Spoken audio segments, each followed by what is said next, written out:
Okay, so long, please. Good morning and welcome to the New York City hybrid hearing on the subcommittee on landmarks, public siting, and disposition. Please silence all electronic devices. At no time, please do not approach the dais. If you have any questions, please raise your hand. One of us, the Sergeant at Arms, would kindly assist you. Thank you very much for your kind cooperation. Chair, we're ready to begin. Good morning. I am Councilmember Farah Lewis, Chair of the Subcommittee on Landmarks, Public Sightings, and Dispositions. This meeting is being held in hybrid format.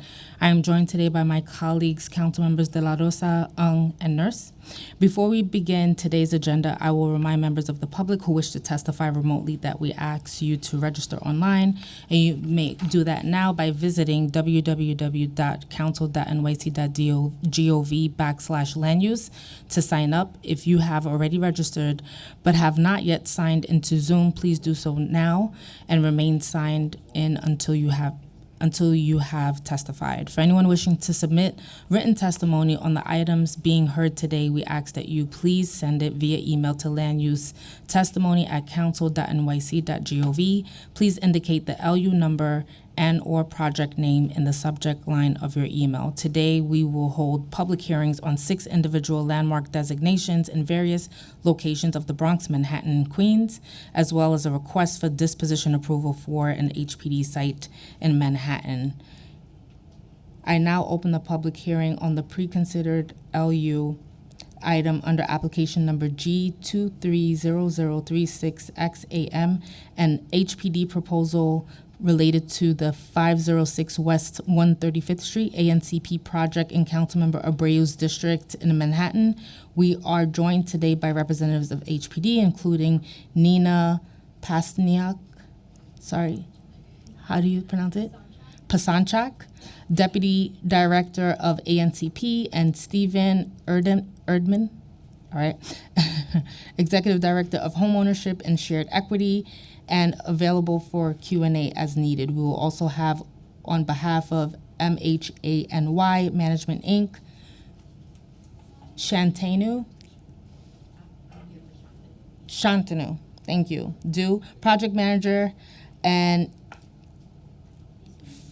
Ismay, Executive Director, along with Rosa Kelly, Executive Director of Government Affairs at HPD. I'll remind anyone wishing to testify remotely, if you have not already done so, you must register online, and you may do that now by visiting the council's website at council.nyc.gov land use. We've also been joined by Councilmember Felice. Council, would you please administer the affirmation?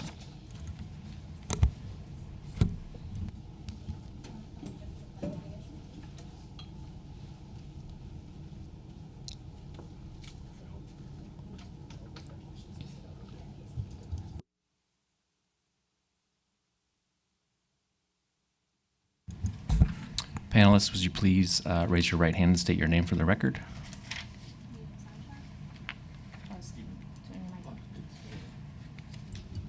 Nina Psanchak. Stephen Erdman. And do you affirm to tell the truth, the whole truth, and nothing but the truth in your testimony before the subcommittee and in answer to all council member questions? I do. I do. Thank you. All right, we can get started. Hi, good morning, everyone. My name is Nina Psanchak. I'm the Deputy Director for the ANCP program, and I'll be speaking today about the 506 West 135th Street cluster. So HPD is seeking UDAP approval and an Article 11 exemption. Thanks. To facilitate the rehabilitation of 3 multifamily buildings. They're located at 506 West 135th Street, 131 West 136th Street, and 507 West 138th Street.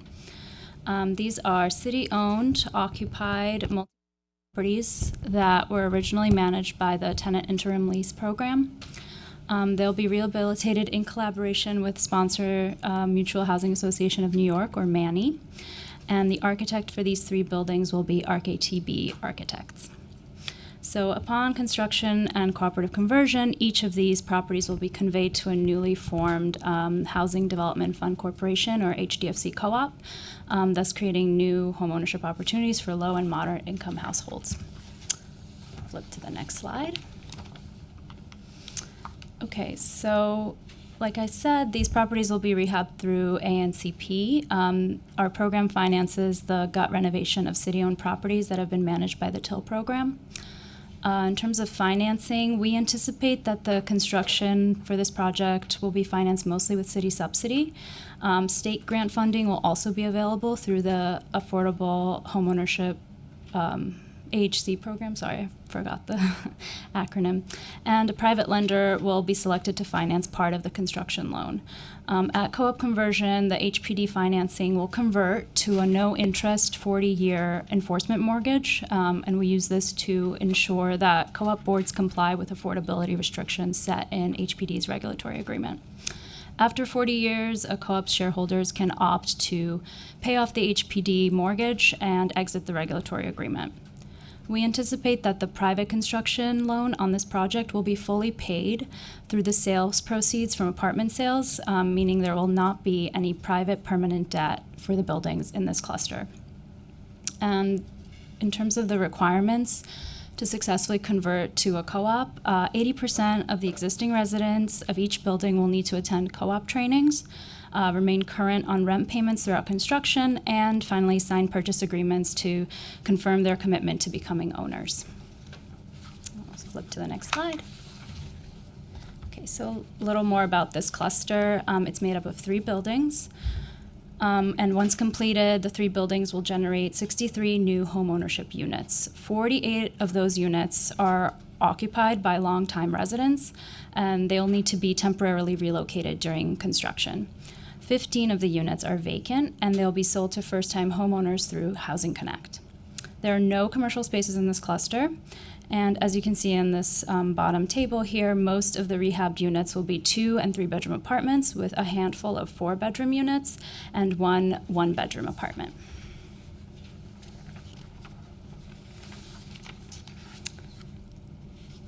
Okay, moving on to the next slide. Our sponsor on this project is Manny. Manny is a nonprofit sponsor, and they were designated from our pre-qualified RFQ list. As project sponsor, they'll oversee construction, work with residents on securing their temporary relocation apartments, and they'll assist residents in meeting their co-op conversion requirements, such as attending trainings. Manny will also continue to manage the properties for the first year after construction is completed. Manny will not have an ownership stake in this project, as Restoring Communities HDFC serves as interim owner during construction. So Manny recently completed another ANCP project at West 161st Street. Some photos of that project are shown here.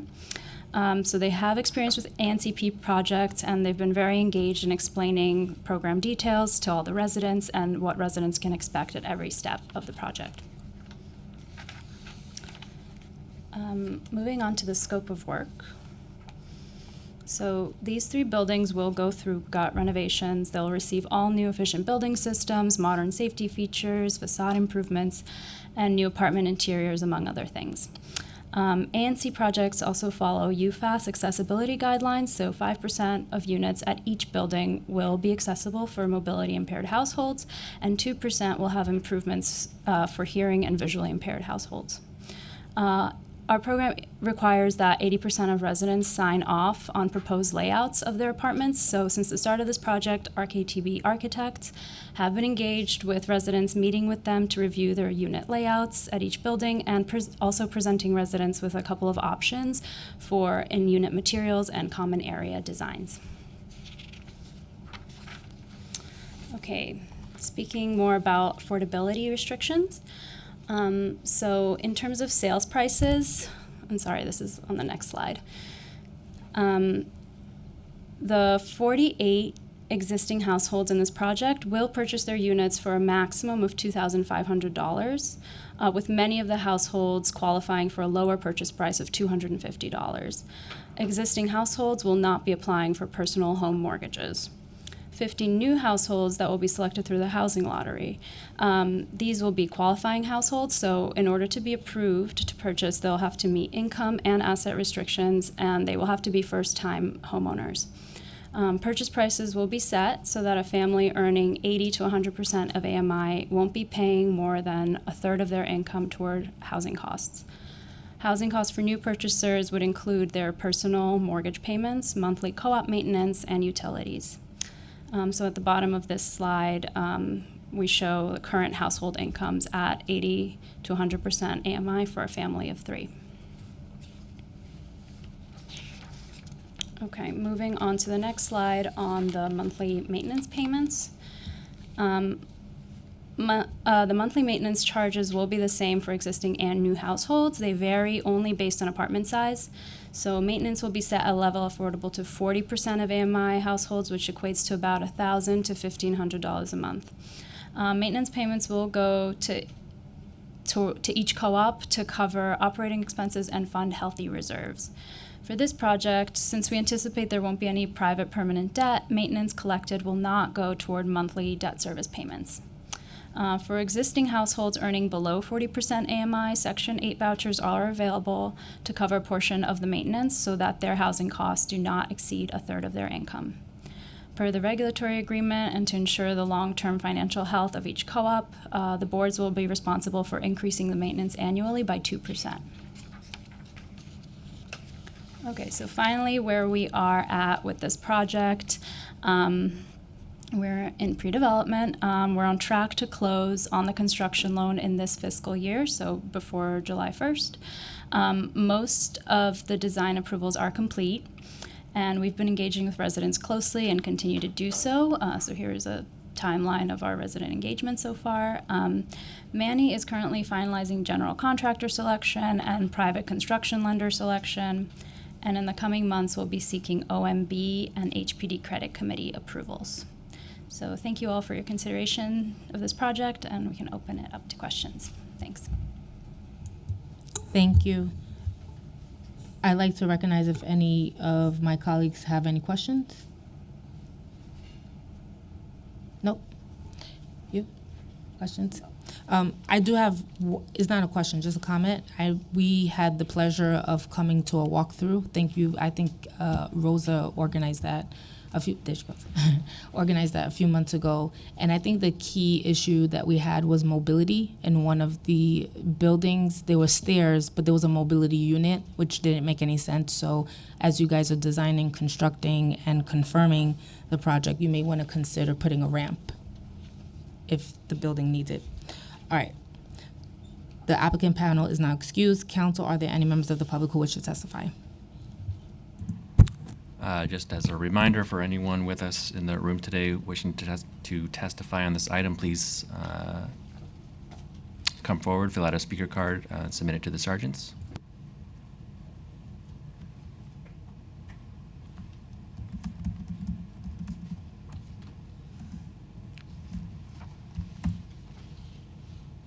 Just check. Mm-hmm.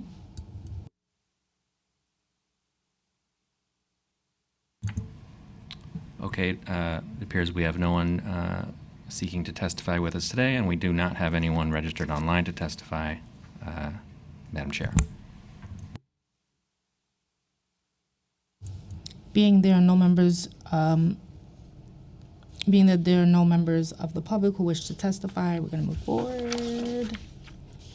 And there will be no members of the public who wish to testify regarding 506 West 135th Street ANCP proposal under application number G230036XAM. The public hearing on this item is now closed. I now open the public hearing on two related items under application numbers G230037NUK and G230038XAK for the London Gardens proposal, which relates to a property in Councilmember Nurse's district and Councilmember Barron's district in Brooklyn. We are joined today by project team representatives, including Amahara Hernandez. Did I say that correctly? Great.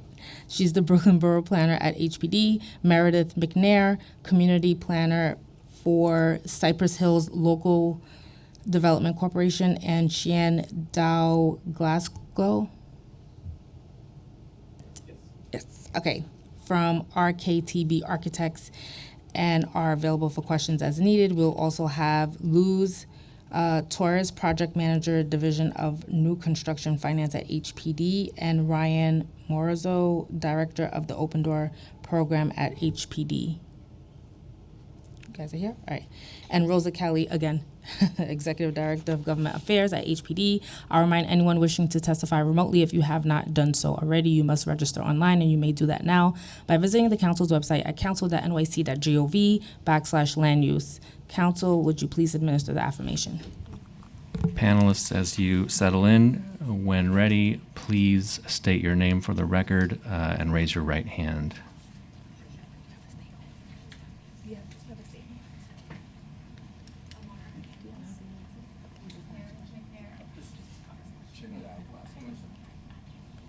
And do you affirm to tell the truth, the whole truth, and nothing but the truth in your testimony before the subcommittee and in answer to all council member questions?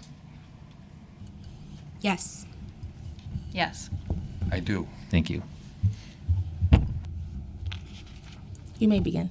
Okay. Well, good morning. Thank you for giving us the opportunity to present to you today on the proposed project Linden Gardens. My name is Amar Hernandez. I'm a borough planner for HPD. I'm joined today by Meredith Mithner, community planner of Cypress Hills Local Development Corporation, and Chin Dao, project architect of RKTB Architects. We can go to the next slide.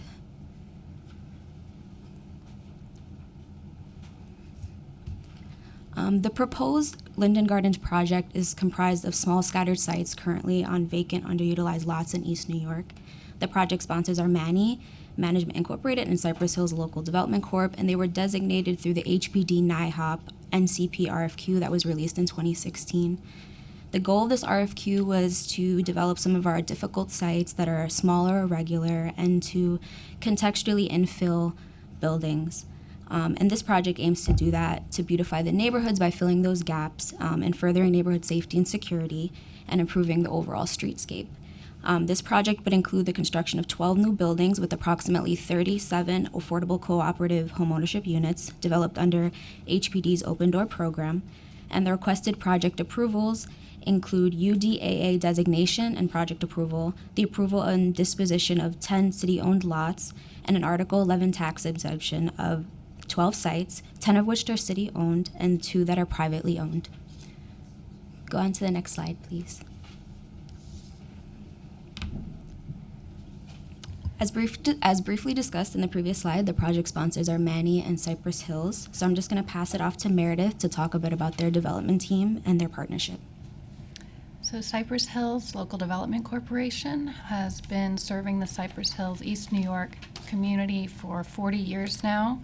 We serve about 10,000 residents every year through a variety of services for youth, career and education programs, college success, community organizing, housing counseling, and affordable housing development. We've developed about 800 units in the neighborhood.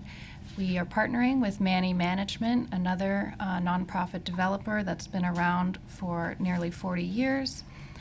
They originated in East New York and Brownsville and now develop deeply affordable housing citywide. They are also a HUD certified first-time homebuyer and foreclosure prevention counselor. Thank you. Next slide, please. Linden Gardens is going to 12 development sites is part of the project, and it's in Brooklyn Community District 5.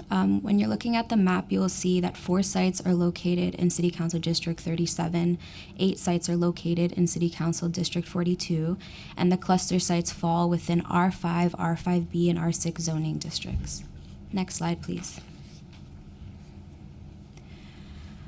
The 12 new construction buildings offer approximately 37 affordable cooperative units to the area, and they would consist of a range of 1, 2, and 3 bedroom units, 1, 2, 3, and 4 bedroom units. And when you look at the project renderings on the side of the slide, they're 2 to 4 stories tall. Each building will have 2 to 4 affordable units, and the project will also include a partnership with the Interborough CLT. Next slide, please.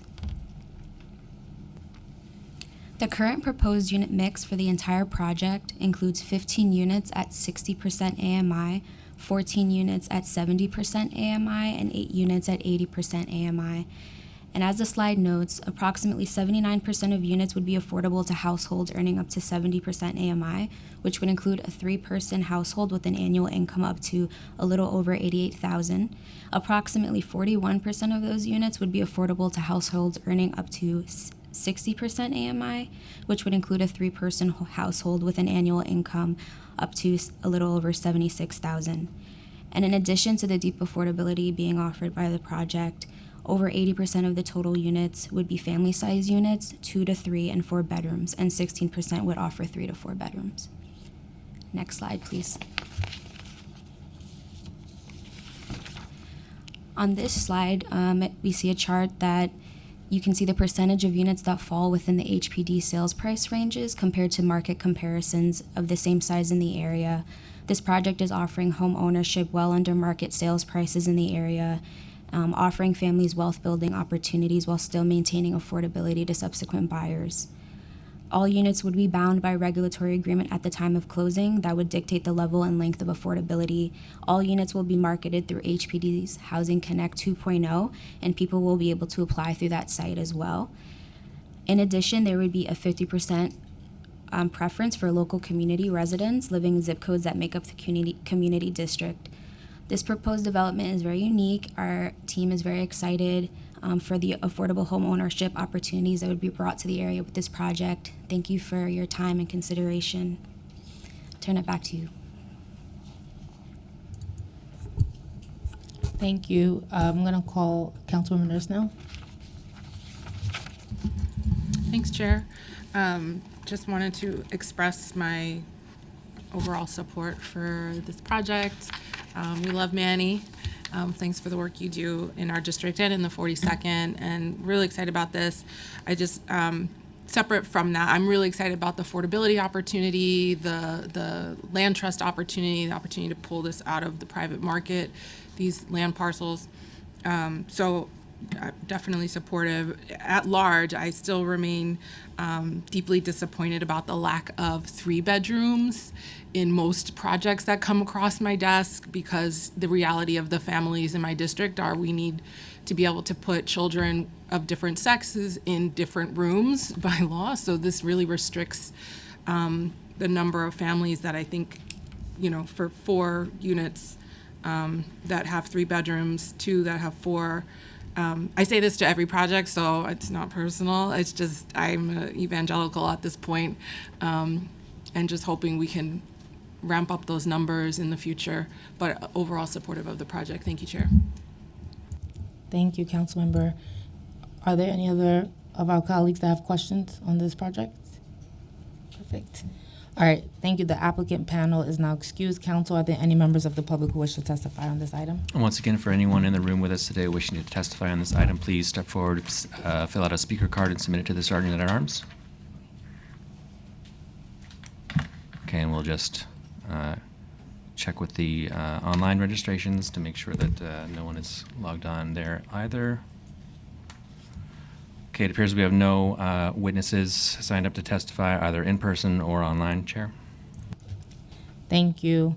Being that there are no members of the public who wish to testify regarding the 2 pre-considered LU items related to the Linden Gardens proposal, the public hearing is now closed. I now open the public hearing on pre-considered LU item under application number G230024CCK to correct a previously adopted resolution related to the Livonia 4 project in Councilmember Barron's district. To summarize this request, we are joined today by Rosa Kelly of HPD. I'll remind anyone wishing to testify remotely, if you have not already done so, you must register online, and you may do that now by visiting Council's website at council.nyc.gov/land-use. Council, would you please administer the affirmation? Please raise your right hand and state your name for the record. Rosa Kelly. And do you affirm to tell the truth, the whole truth, and nothing but the truth in your testimony before the subcommittee and in answer to all council member questions? Yes. Thank you. Thank you. You may begin. Good morning, everyone. On December 7th, 2022, the City Council approved Resolution Number 433, approving the UDAP designation and disposition for property in connection with the Livonia 4 project. The project summary as a part of that approved resolution indicated that lots 17, 18, 19, 21, 23, 24, 26, 27, and 124 constituted a disposition area, while the project area of the disposition area plus a privately owned lot, block 3811, lot 25, the resolution inadvertently failed to make the distinction between the publicly owned lots and the privately owned lot. So as such, HPD respectfully requests the technical correction of this resolution to make that distinction. Thank you. Do any of my colleagues have any questions, concerns? Great. Thank you very much. This applicant panel is now excused. Council, are there members of the public who wish to testify on this item? If there's anyone with us in the room today wishing to testify, please see a Sergeant at Arms, fill out a speaker card. Okay, Madam Chair, we have no one signed up online, and it appears we have no one in the room to testify on this item.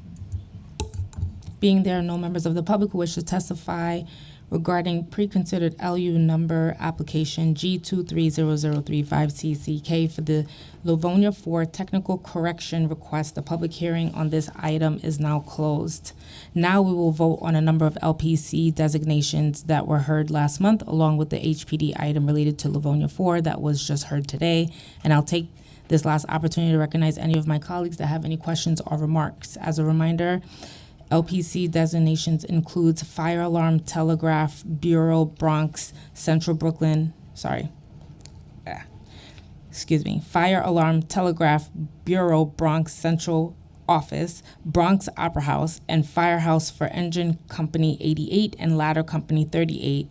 All three of these are being located in the Bronx under LUs 267, 268, and 269, as well as 935 St. Nicholas Avenue and the Hotel Cecil and Minton's Playhouse, both of which are located in Manhattan under LUs 270 and 271, and the John Burke, aka Dizzy Gillespie residence, which is located in Queens under LU 272. Any questions, comments, or concerns from my colleagues?